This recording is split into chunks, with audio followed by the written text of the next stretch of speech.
look at the eyes, bro. She's literally saying, I want to fuck you. And they're locked, eyes locked on each other. He's not looking at his wife. She's just looking into the distance, just fucking whatever. Akaash is looking directly at his wife while she's looking at another man, and he's looking at her like, yeah, you know what time it is. He want to crack the fuck out of that. And obviously the feeling is mutual. Akaash is just going to be in the middle just watching. Damn. I'm amazed. Told me ice. You asked what I'm shipping on. I'm shipping plenty of ice. All right. So we have some type of update when it comes to Akaash. So I haven't done a video on him because so many people were. I figured, let's just leave it alone. But it's gotten pretty good. A lot is going on. Akaash is going out pretty sad. And I'm hoping that there's some good news in this update, hopefully that he'll be leaving his wife and having some self-respect, but let's see how this turns out. We got Mediocre Tutorials and Reviews who is giving his 2 cents about the topic as well. So let's see what's up. But anyway, the wonderful couple is back in the States, and Akaash not only has publicly addressed everybody on the internet calling his wife a gold digger, but also his wife has released yet another podcast continuing to disrespect not only him, but men in general. After knowing and watching everything that is happening and watching her husband experience the self-implosion and perhaps the end of his career, to continue to brag about how you are using him and talk ill of him, it shows either no awareness or just no remorse. But in the spirit of diving deep into the psychology of this entire situation, we need to review his thoughts of why he clings to this dead relationship.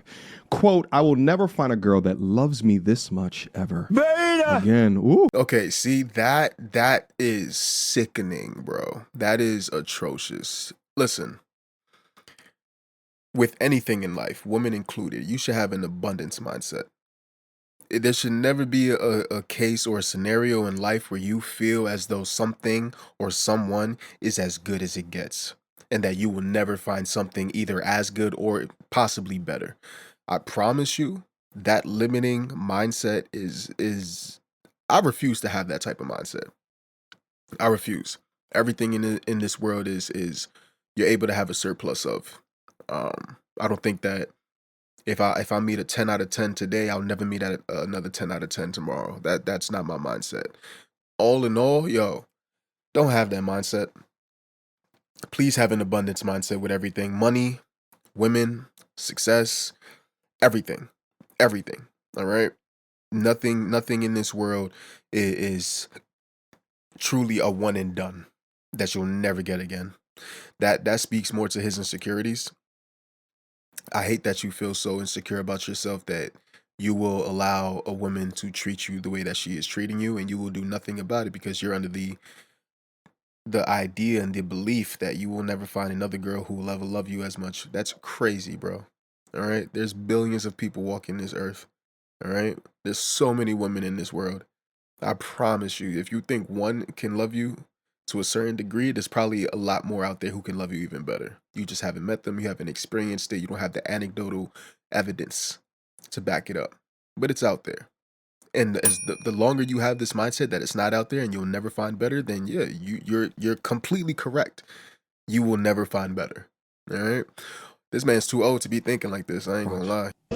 Talking about, again, I don't think these narratives, people calling your wife a gold digger and all these other things, it's a shitty thing. So I'm going to tell one story that I have never even told her. Honestly, she has no idea of this story. My wife and I met in 2014. I was not making much money. I was getting $25 a night doing stand-up. I was on MTV shows that paid dog shit money. If she was a gold digger, I didn't even have 10 to get the bitch, to be honest. But then, okay, before he even finishes that claim, let me come back right here. Before he even finishes that claim, I need you to understand, women are very good at reading scenarios, situations, body language, etc. They're very socially acute, if that makes sense. They can pick up on social cues a lot better than men when they're younger. I feel like men, I feel like we gain that ability as we age. And as time progresses, the sharper we get, then we can start to pick up on those things, hopefully a lot earlier, but mostly as we grow. While I feel as though women naturally have that gift to be just the ability to pick up on social cues and understand body language, understand tonality, understand those little minute details, right? Just because she was with you prior to the money doesn't mean that she didn't see where you were going. Maybe you weren't making a lot of money at that time, but she saw the names associated with you. I'm on MTV, I'm on this, I'm on stage consistently getting comedy gigs booked, and people are actually showing up. Granted, I'm not getting paid shit, but people are showing up. They're getting more and more aware with who I am. They're fucking with me. They're you know what I mean? Like, she could see the trajectory. And she just happened to bet on the right horse. And I guarantee you there's probably a time limit with it too. If nothing happened within a certain time, she probably would have been up out of there. So don't look at it as that she was with me before I had the money, because when she was with me I was broke doing this, and now I'm getting paid to do it. Like, bro, she bet on the right horse. You know what I mean? She was like, all right, it's a good chance he's going to be successful. He seems to be building some momentum. And she probably peeped game. She was like, oh, yeah, I could run circles around him. I could do whatever I want with him. So if he does come across money, I'll be able to get a bag off of that, or I'll be able to benefit from it, which obviously has been the road that happens. So it's like, yeah, bro, don't fuck is he talking about? I don't get that. 2018, I went flat fuck broke. 34 years old, I probably made $4,000 that entire year, and we couldn't even afford the living room we lived in New York City. We had to move out of that apartment and move to New Jersey. And what's even sadder than moving to New Jersey is I had to save up money to move to New Jersey. So we had to stay on her friend's couch for almost a month. We were basically homeless for a month. So I could save money to move to New Jersey. And I remember the night before we went to the couch, we had to stay in our apartment illegally. We were supposed to have been out by like 12 p.m. We moved everything out, but we didn't have a place to stay, so we had to stay there that night. It was just me and her sleeping on a hardwood floor. I'm 34 years old. She's 25 years old. I'm looking at this girl like, man, you could go be with an Indian who's a doctor, like a real Indian. You're a beautiful girl. You have so much ahead of you. Me, I don't know what my life is going to be. I'm 34. I'm fucking broke. This dream might not ever happen, but I'm too fucking moronic to quit. And I have nothing to give her. It's just a light jacket. It's like October. We have nothing. So I hand her the jacket, and then she said, what's this for? I said, you can use that as a pillow. And then she goes, well, what are you going to use? And I said, I'll figure it out. She handed me back the jacket. She goes, you take this. And then she laid with her head on my chest and her arm around me the entire night. And I remember thinking in that moment, this is why I haven't shared this with her, because I remember thinking, I don't know if I'm going to be able to marry this girl, because I'm so broke and I'm in such a bad place and it's a dark fucking time in my life. But I know I will never find a girl that loves me this much ever again. And I will never find a girl who rides for me this hard ever again. Touching and endearing story, and It often is. I talk to my G's on the channel in a sense of that, listen, it's easy to love you while you up, right? But how do you know that that person will feel the same about you when the benefits of a transactional relationship is no longer there? Quick emergency meeting. I was recently searching for my name online and found way too much personal. See if your personal data has been exposed. Go now, for it is moments when people's backs are up against the wall, which will be the real judge of their character. Will they stick it through with you, or will they leave you behind? But what That's Akaash real. Singh, That is a true test. Like, if somebody's only around when things are going good for you, then that says a lot. My light just went out, but I'm gonna keep this video going. Will they actually be around when things aren't as good? When it's not as beneficial for them? I understand why he has, come to the conclusion that he's come to. If stories like that are true, if stories like that are real, I can understand that. But understand that people change. You can't forget that, okay? Like, people, you will meet people where they're at. You know what I mean? So it's like, just because back then she gave you this vibe that she was a ride or die, she was gonna be at your side no matter what, up, down, she was gonna stay there. That can change, bro. It can change as much as maybe you would like to believe that this person is just that's just how they are. That's who they are. Those are their character traits. It's not just a momentary thing. People change. You can't put it against or put it past anybody. So you got to be always assessing what's going on current day. It's just because somebody had nothing but good intentions for me 5 years ago doesn't mean that that's the case now. I hope it is. And if it is, great. If it's not, you need to be aware of that. Leaves out of this story is that she left him behind. Story time of why me and my husband broke up before we got married and why it ended up being the best decision we ever made. For those of you who are new here, hi, my name is Jasleen. I'm a stay-at-home wife, but I don't cook or clean because I don't feel like it. Jesus Christ. And my husband is a full-time stand-up comedian and he buys me lots of nice things. Now, this content is up on her TikTok. It's 5 minutes in length, so I'm going to skip you to the continuation of Akaash's story. So he was pretty much losing all his income. And at the same time, I was working a really toxic job with like a toxic manager and like working till 2 a.m. And it just caused a lot of stress on our relationship. I really, wanted to get married and like wanted to move forward. And he was like, I don't even know who I am as a man if I'm not even able to achieve something I poured 15 years into. And like, I don't even know how I'm going to provide for you or our future as a family. And everything came to a head when my mother-in-law came to visit us. And I was being very distant because of everything we were going through. Akaash was very stressed. And I think she kind of internalized it like that I was being big towards her or passive aggressive towards her. It was a huge fight between all of us. Basically, Akaash did not defend me. And I was like, okay, I don't know if I can be in a relationship with this person anymore. So after this, we both took a much needed break. And so the man was literally at the lowest portion of his wife. And you were being, quote unquote, you said it, not me, bitchy. So much so that his mama picked. Okay. So, and that's what you need to understand. That reveals more to me than anything else. Was she there when shit was bad? Yeah, she was there. But was she there completely happy? Or was she there bitching and complaining and treating you bad and nagging and disrespecting you and talking down on you? Like, if that's how she acts during your hardships, is she really there for you for real, for real? Like that, I think people get that misconstrued. It's like, yeah, this person was there for me when I was down at my worst, but were they actually supportive when you were down at your worst, or did they demean you? They talk down on you. You know what I mean? Like, they were there, yeah, but they weren't even there building you up or truly just being there for you. Physically, they were there, but were they there for you emotionally, mentally? All those things matter. You know what I mean? Maybe that one little moment where he said her head was on his chest and da-da-da-da-da, all that, whatever cute shit that he's trying to spew. Their emotions are like roller coasters. Maybe she felt good right at that moment. But then coming to find out at other moments she was just treating you like utter shit. I don't know, bro. I don't think he assessed the situation correctly. Picked up on the behavior and all hell broke loose.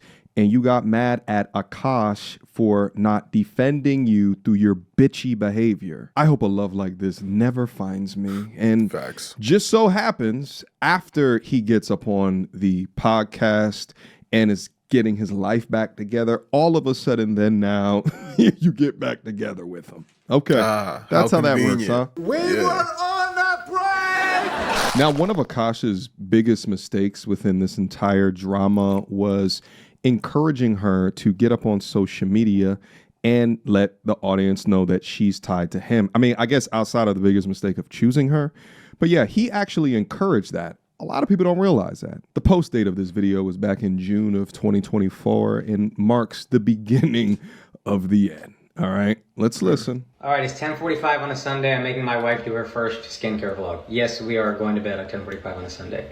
Go.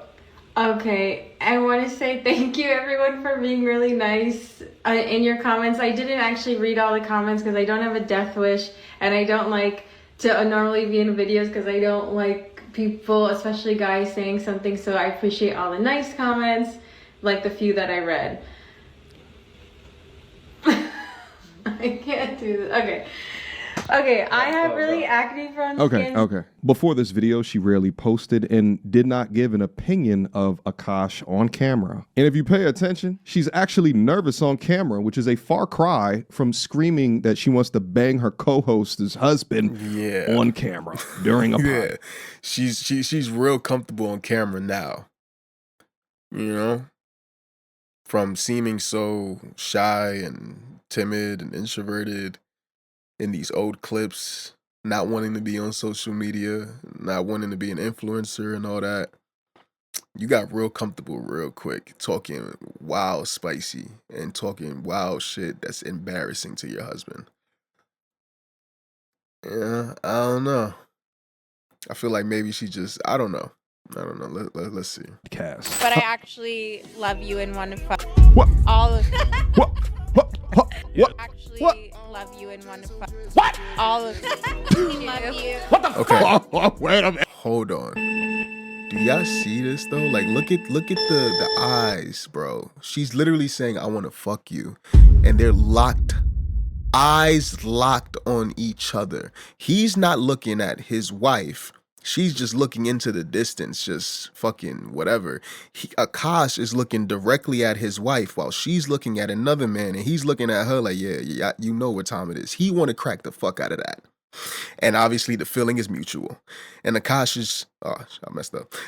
Akaash is just going to be in the middle just watching. Damn. I know y'all see what I'm seeing, right? Like, I'm not tweaking. Look at the eyes, bro. They are locked in. You know what I mean? Locked in. They know what time it is. He just got to give the thumbs up. He got to concede finally, give the thumbs up, and they will get what they both want. You can see it. It's right there. Body language is very important, guys. It's in the subtle, nuanced movements. It's in all of those things. If you're not noticing those things in everyday life, then you're not seeing the full picture. Sorry. Wait a minute. And the lesson there for all men is to assess the benefit of allowing social media a part of your relationship. There is literally zero benefit unless you're going to come up with an ingenious way to try to monetize that. But to that, money ain't everything, especially if you're a multi-millionaire comedian that's already massively popular. There's a reason that we don't know what Joe Rogan's wife looks like or a Charlemagne the God's wife looks like. There's a reason that when they're... Privacy is gold, okay? Privacy is gold, especially as a celebrity. Your life is already so public, you should want privacy to the utmost degree. You know, privacy is truly golden. Just being able to have moments, no matter what the moment is, sad moments, good moments, bad moments, whatever, just being able to have it in privacy, you know, being able to process in privacy, have discussions in privacy. That shit it's golden. You don't want the world knowing all of your business. It's not it. They're in the space of commentary, social commentary, or comedians. They don't want to allow their family to become a part of the ecosystem. I can only think that Akaash, who has called himself ugly previously, wanted to show off his wife because her aesthetics to him would demonstrate him winning in life. Sort of like him walking around with a trophy or a badge of honor. I mean, if you want to show her off, show a picture, but bro gave her a mic.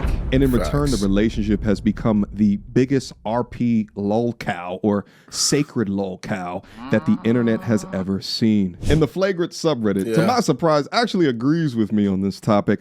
What Akaash is going through makes Charlemagne's reasoning of keeping his wife and I'm going to cut my light back on. 1 second. Family private even more genius. There's barely any digital footprint of his wife. Can't attack if there's nothing to attack. We barely know what Charla's wife looks like, nonetheless sounds like. We don't know her thoughts, feelings, actions of shit. Akaash's wife, wanting to be a social media personality, gave Akaash haters, in my opinion. Akaash flew too close to the sun, baby. He had to let everyone know he pulled an attractive woman 10 years younger than him that was of his race and culture, and she was a virgin just like him. No.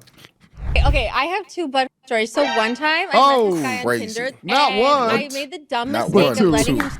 All without the RP machismo and his personality doing the heavy lifting. Pretty impressive. However, his wife had to be a clout demon and let Right. everyone know that she's just a typical sugar baby that landed a permanent bag. LOL. I get that it's easy to shit on her and her behavior is embarrassing, but had he not tried to look cool in front of his peers and paint that image of her initially, we wouldn't even be talking about this right now. Well, anyway, on their newest podcast, they took to addressing what's been happening after their trip abroad. And all right, so this is what we're here for. This is the update we've all been waiting for. So let's see what they have to say. I'm very, very invested. Believe this. Dog mom. And except when Akaash comes home from a very rough weekend, did like 3-4 shows, and she goes, "Can you walk happy?" Because I'm tired. Honestly, yes, retweet. But also, Akaash hasn't been doing shit for Happy this week because he's been sick. Oh, so wait, also whatever. Men being sick, horrible. I hate men being sick. It's the worst genre of man. They're so Neho. Like, I swear to God, the way this guy has been sleeping in his cocoon, like he's been hibernating. It's like you think he came down with like TB or something. Like girls, like.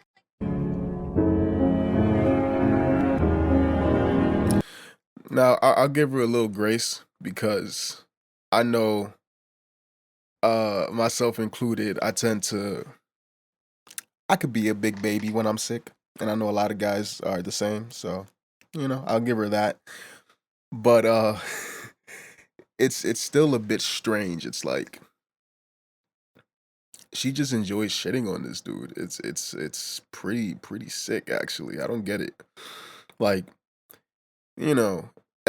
okay, let her talk all the shit she wants to talk about him being sick, but at least are you caring for him, your husband, while he's sick, after he's been on the road making all the money that you spend? Have you at least been taking care of him and tending to him while he's sick? After just getting back from being on the road to make money, the same money that you spend on a daily basis? I'm just saying. You know what I mean? I don't know what she's about to say, but I'm hoping that she'll be a decent human being and take care of her sick husband. But she hasn't shown herself to be a decent human being thus far, so let's see. Here we go again. This is a true story. Before I had my gallbladder emergency surgery, I'm sorry. The man is depressed. Holy shit. Where did they find it? Like, what? Who raised? You know what actually has me considering is that when we've seen her on podcasts talking about, talking ill of her father, right? Like, does watching her give you just a little bit more information of the dynamic in that family? Oh, I didn't know that. So she has a turbulent relationship with her father, apparently. That says a lot. That speaks volumes. Which is why, God willing, I'm going to make sure I'm in my daughter's life. She will not grow up to be one of these. Absolutely not. No wonder this girl is a self-proclaimed feminist and has such a skewed view of men, while being married to one, but obviously you see how she treats him. So it's like, so much is making sense now. So much is making sense as to why she is the way that she is. That doesn't paint the father as the horrible one. Perhaps the father had some points about shit, but he had a wife and a daughter, right? Like, and I don't know how big that family is, but this is what the father was dealing with? Are you crazy? This brother has been going through internet firestorm. He's sick because of the stress that lowers the immune system, all right? And then on top of that, he's probably depressed. So now he's cocooned himself into his room, and here you go complaining that he's not taking out the dog that you tongue down more than him. It's just so crazy. I just feel so bad for a cash machine because your wife is supposed to be said your a cash machine. Right? Wow. Pillow to lay your head on, and she just she don't give it. Get up, bitch. Go outside and make me some more money. I don't give a shit what's happening up on the internet. Like, get off this podcast and go take care of him. Let's see if there's any more. So much pain, but I had an interview to do for journalism school for a project, and I was like, well, I should just get the interview done. I did the interview, then went to the emergency room. That's how tough girls are. Guys feel like sissies truly when they're sick. Like, it's a little cold. It's like, oh, can you please get me a blanket and soup? And of course I do that. I love my mans. I do it, but I'm like, here. Man up. Man up. Yeah, get your fucking shit What? together. We got to go to Miu Miu on Sunday. Yeah, Bro, this bitch is insufferable. How do you put up with it? I get it. She's an attractive girl, but that's not enough, my nigga. I'm sorry. It's not. Attractive women are a dime a dozen, bro. They're everywhere, okay? There's a woman with a cute face and a fat ass everywhere, all right? It ain't that special. You put up with this nonsense just because she's attractive? Bro, yeah, y'all got to do better. Y'all got to raise y'all standards. That's insane, bro. Have some self-respect. Like, she says, yeah, when he's sick, I'll somewhat take care of him. I'll just throw him a blanket like, here, take it. Man up. That's crazy work, bro. That's crazy work. Niggas can't even be sick no more. Our immune system's got to be on up and up 24/7, 365. Or else we're not a man, apparently. This broad is sick in the head, bro. I'm not gonna lie. Shorty off a perk. Crazy work. Sundays are for Miu Miu. For the house of Miu Miu, the house of God. The house of gods. Oh, women that say man up or want to tell you the definition of a real man, guys, that is about the number one indicator of ain't shit. Meanwhile, you start talking about a real woman and they want to cancel you and tell you you don't need a mic for your Red Pill podcast. It's just absurd, the double standards here. Of all the people who should not be seemingly unbothered about your downfall, to have it be your wife is just... I don't even know what to say about this anymore. Mans is having literally the worst Thanksgiving ever brought on by her. Facts. And take me to Miu Miu. Crazy work. Now, if you go down into the comments of this video, all it is people torching them alive, right? But more than likely, this is Abba from Abba and Preach coming down up in here. You can tell this was filmed way before the whole Will Sing arc because the dog is still breathing. Ain't no way Akaash living with his dog, getting all the kisses. She's too overstimulated to give him. And what's hilarious is that when I first clicked open this video, I thought the same thing, that this was way before the trip, but she references how they're dealing with the drama within the podcast. Like, we all can't believe the brazenness that she continues to display, that we cannot believe that she's still up here doing this content. And I feel like a podcast really gives this like open communication and dialogue and intimacy that I feel like creators will not do it. Yeah, no, I actually love giving us fucking kudos because, like, let's give our fucking flowers. Like, if the internet's not going to do it, let's do it ourselves, because it's not fucking easy to share things that are really vulnerable about yourself, but you think will be helpful for other people or resonate with other people. She's not being vulnerable about herself. That's not what's happened so far. What's happened so far is you are airing out all the dirty laundry between you and your husband, embarrassing your husband, and talking down on him, ridiculing him. This is not... Like, at least we gotta at least now give Ayesha Curry a little more grace now. Give her flowers. She's looking like a much better wife than this chick, respectfully. Like, at least Ayesha gets on there and actually speaks about her, internal gripes and issues, and I don't feel like I'm attractive and whatever the fuck she be chatting about. But at least it actually be that. Is it still embarrassing to her husband, Steph Curry? Yes, it is, but not to this degree. This is sick. This is wicked. It's also just not easy to talk with a bunch of cameras, lights, and microphones and not feel nervous or get insecure. And it's also not easy to try something new and put yourself out there, even if you get bullied, which we obviously are and still are. So I want to give kudos to us. All right, y'all. Let's give them a round of applause. Let's give them some internet kudos points, all right? Because apparently in modern times today, it is more important to consistently, continuously emasculate your man, because at the end of the day, you have the strength to persevere to continue to pull them internet numbers. Yeah. Yeah, the priorities are just set up for success. All right, guys, but I think that's all that I have for you here today. All right. So, shout out MTR, man. Yeah. These are sad times we're living in. This shit is crazy. It wasn't exactly the update I was hoping for. I was hoping Akaash would speak. I'm really looking forward to hear his side of the, everything. His wife is always chatting, whatever. We know she chats up a storm. She's like, she can't keep her mouth shut to save her life. If their lives were dependent on her shutting the fuck up, I doubt that they'd survive. But when there's an actual update from Akaash, I'll keep you guys in the loop. It's just more circus activity, you know what I mean? Circus behavior. Just dumb shit, stupid shit, goofy shit. Hopefully Akaash smartens up. He can still save his career, you know? I think for him the best plan of action is to literally just divorce this woman.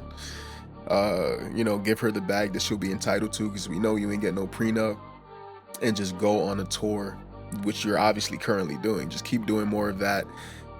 You know, you'll have society's respect because you divorced the attention-seeking demon that you were attached to. And now you can make all the jokes in the world about her, and we'll be 100% with open ears to hear everything you have to say. It'll be very interesting, and you'll be redeemed. But if you stay going down this route right now and you don't leave this woman and you don't make the right decision here, then I feel bad not only for your marriage, because it will eventually end the way it's looking right now, but also your career. You might not be able to bounce back. So on that note, I'll see you guys on the next one. Peace.